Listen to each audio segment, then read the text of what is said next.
क्या देश की राजधानी दिल्ली में राष्ट्रपति शासन लागू हो सकता है?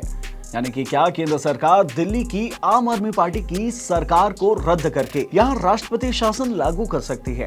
क्योंकि जब से दिल्ली के सीएम अरविंद केजरीवाल जेल गए हैं, तभी से बीजेपी के नेता लगातार राजधानी में राष्ट्रपति शासन लागू करने की मांग कर रहे हैं। और अब जब हाईकोर्ट से भी केजरीवाल के बेल पर रोक लग गई है, तो कम से कम 15 अप्रैल तक तो केजरीवाल जेल में ही रहने वाले हैं। ऐसे में आम आदमी पार्टी के अंदर एक बड़ा संकट खड़ा हो गया है। दिल्ली के उपराज्यपाल वीके सक्सेना भी लगातार गृह मंत्रालय को इसे लेकर लेटर लिख रहे हैं। तो चलिए इस वीडियो में बात करते हैं इसी मुद्दे पर। जानते हैं कि क्या सचमुच देश की राजधानी दिल्ली से आम आदमी पार्टी की सरकार को हटाकर यहां राष्ट्रपति शासन लागू कर दिया जाएगा। Hello everyone, I am Himanshu and you are watching uncut. मंगलवार यानी कि 9 अप्रैल 2024 को दिल्ली के उपराज्यपाल वीके सक्सेना ने गृह मंत्रालय को एक चिट्ठी लिखी। इसमें वीके सक्सेना ने आरोप लगाया कि उन्होंने केजरीवाल के जेल जाने के बाद सरकार के कामकाज की चर्चा के लिए एक रिव्यू मीटिंग बुलाई थी, लेकिन इस मीटिंग में शामिल होने के लिए दिल्ली सरकार के एक भी मंत्री उनके पास नहीं पहुंचे। वीके सक्सेना ने लेटर में यह भी आरोप लगाया कि मीटिंग में न शामिल होने के लिए मंत्रियों ने जो कारण बताए वो भी साफ नहीं है। उपराज्यपाल ने गृह मंत्रालय से कहा कि मंत्रियों और आम आदमी पार्टी की सरकार का ये रवैया दिल्ली के नागरिकों के जीवन को प्रभावित करता है और यह दिल्ली के नागरिकों के प्रति उनके असंवेदनशीलता को भी दिखाता है। अब केजरीवाल के जेल जाने के बाद दिल्ली के उपराज्यपाल द्वारा गृह मंत्रालय को लिखी गई ये दूसरी चिट्ठी है। इससे पहले उपराज्यपाल ने 4 अप्रैल 2024 को भी गृह मंत्रालय के सचिव के नाम पर एक चिट्ठी लिखी थी। इस चिट्ठी में उपराज्यपाल ने दिल्ली सरकार पर अदालतों को गुमराह करने का आरोप लगाया था। अब उपराज्यपाल के द्वारा लगाए इन आरोपों पर आम आदमी पार्टी भी जोरों शोरों से जवाब दे रही है। दूसरी बार जिस दिन उपराज्यपाल ने गृह मंत्रालय को लेटर लिखा, यानी कि 9 अप्रैल को, तो उस दिन दिल्ली की विधानसभा में भी आम आदमी पार्टी के विधायकों ने बीजेपी के ऊपर दिल्ली में राष्ट्रपति शासन लागू करने की कोशिश करने का आरोप लगाया। आप विधायकों ने विधानसभा में आरोप लगाया कि केजरीवाल की गिरफ्तारी के बाद बीजेपी दिल्ली में उन्हें इस्तीफा देने के लिए मजबूर करने की कोशिश कर रही है। न्यूज एजेंसी पीटीआई के मुताबिक दिल्ली विधानसभा में आप विधायक मदन लाल ने कहा कि दिल्ली में आपातकाल जैसी स्थिति पैदा हो गई है। दिल्ली के उपराज्यपाल वीके सक्सेना कह रहे हैं कि वो केजरीवाल को जेल में सरकार चलाने की अनुमति नहीं देंगे। आम आदमी पार्टी को डराने के लिए दिल्ली में राष्ट्रपति शासन की अफवाह फैलाई जा रही है।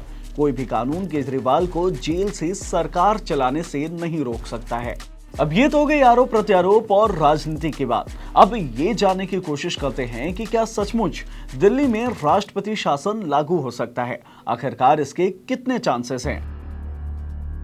देखिए, ये बात तो साफ है कि अभी दिल्ली में जिस तरह के हालात हैं, इससे राष्ट्रपति शासन लगाने की संभावनाओं से इनकार नहीं किया जा सकता।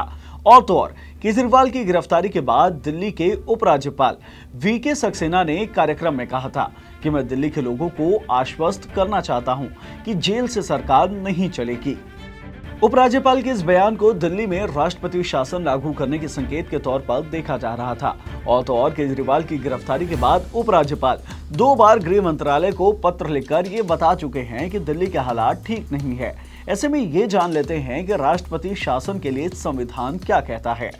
देखिए, संविधान के 249A(b) के अंतर्गत दिल्ली में राष्ट्रपति शासन के जो नियम बताए गए हैं, उसके मुताबिक अगर मंत्रिमंडल सरकार नहीं चला पा रहा है तो दिल्ली के उपराज्यपाल राष्ट्रपति शासन की सिफारिश कर सकते हैं।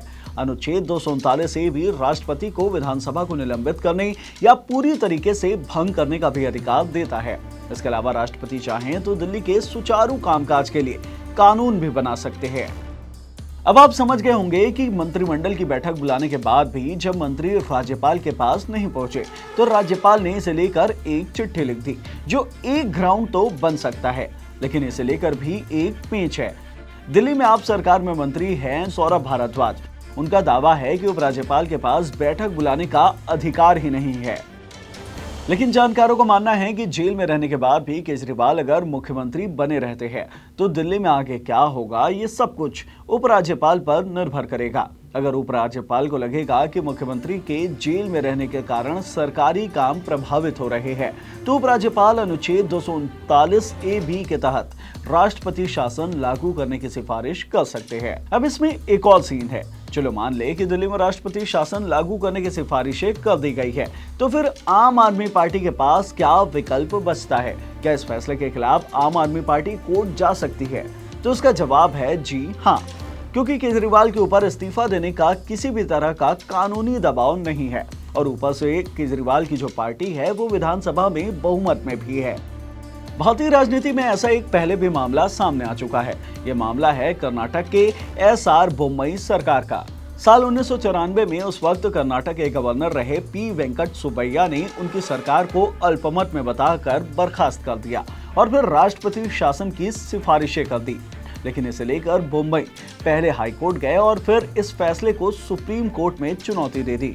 इस पूरे मामले में सुप्रीम कोर्ट ने फैसला देते हुए कहा था कि कोई भी सरकार बहुमत में है या नहीं है, इसका फैसला सदन में ही हो सकता है। अब आम आदमी पार्टी 1994 के इस मामले को उदाहरण बनाकर कोर्ट भी जा सकती है। लेकिन अभी तो दिल्ली में राष्ट्रपति शासन की अटकलें सुर्खियों में है। कुछ दिनों पहले ऐसे ही अटकलें चल रही थी झारखंड के लिए। वहां के सीएम हेमंत सोरेन के ऊपर गिरफ्तारी की तलवार थी और राज्य में राष्ट्रपति शासन लागू होने का डर भी था। ऐसे में सोरेन ने इस्तीफा दिया और फिर चंपई सोरेन को मुख्यमंत्री बना दिया और राज्य से राष्ट्रपति शासन लागू होने की संभावनाओं को ही खत्म कर दिया। दिल्ली के केजरीवाल सरकार के पास अब आपकी नजर में क्या कुछ विकल्प बचे हैं और दिल्ली में राष्ट्रपति शासन को लेकर आप क्या कुछ सोचते हैं? अपनी राय आप हमें कमेंट बॉक्स में जरूर बताएं और अगर इस वीडियो से मिली नॉलेज पसंद आई हो तो इसे लाइक करें, शेयर करें और हमारे चैनल अनकट को सब्सक्राइब करें। धन्यवाद।